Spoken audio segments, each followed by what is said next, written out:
When you coach people, they learn. When you disarm them with your crappy comments, they give up and quit.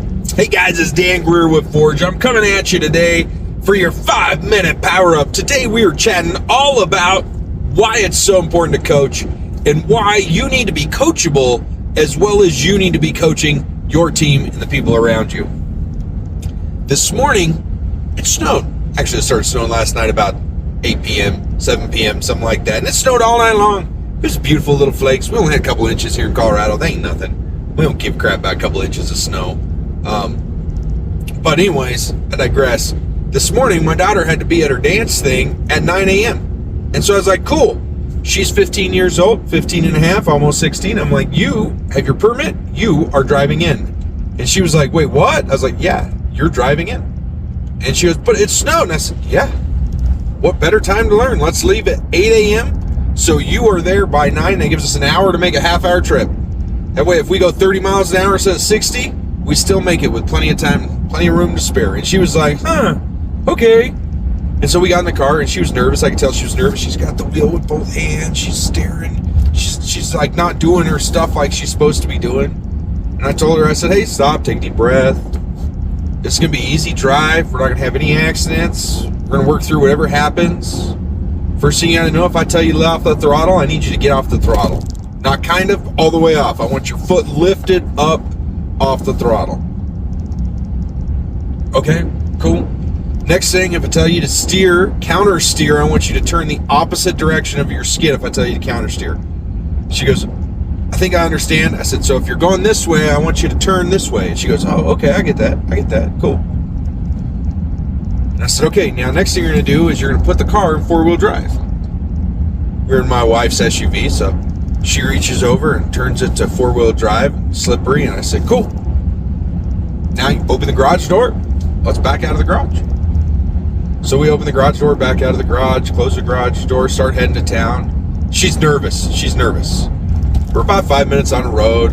She's doing pretty good. She's doing about 40, 45. It's a pretty straight road. It's not too bad. It's about right for what the way the road was. It's where I wanted her to drive. I didn't want her to go any faster. Didn't really want her to go any slower, trying to teach her that it's okay to drive. And we're going, and somebody like zooms up on our butt.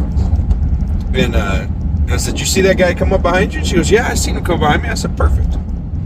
I said, now ease off the throttle. It's a nice straight shot. He'll go around us. So she eased up, slowed down about 5 miles an hour, and he shot around us like nothing else. He fishtailed a little bit as he went out. That's how slick the roads were. And she's like, wow, that guy is crazy. I was like, yeah, that guy is crazy. Don't drive like him in the snow. He'll be in an accident someday. I hope not, but chances are he will be just from the way he's driving. So anyways, I coach her through the entire way to town. We get into town, and we're like a minute late for dance. Nothing big. We're like a minute late. And she's like, I gotta go, I'm in a hurry. And I'm like, it's okay. It's like, we're okay. You drove in here. It's okay to be 5 minutes late today. I don't care. It's not about being late. And she goes to run into the dance studio, and she stops, and she turns around, and she runs back to me, and she gives me this giant hug. And she goes, Dad, I'm so glad I drove into town today. And I said, I'm glad you drove into town today too. She goes, no, you don't understand. I was so scared to drive, and now I know I still got a lot to learn, but I know I can do it. And I'm gonna be more relaxed when I drive home this afternoon. I said, score, that's what I want to hear. That's my girl. Good job, babe. And she ran off to dance. And I'll tell you what, that's what coaching does. That's what mentoring does. When you're a good coach, when you encourage people and tell them they're doing a good job, I bet I told her on the way to town she's doing a good job probably 20 times. You're doing great. You're doing great.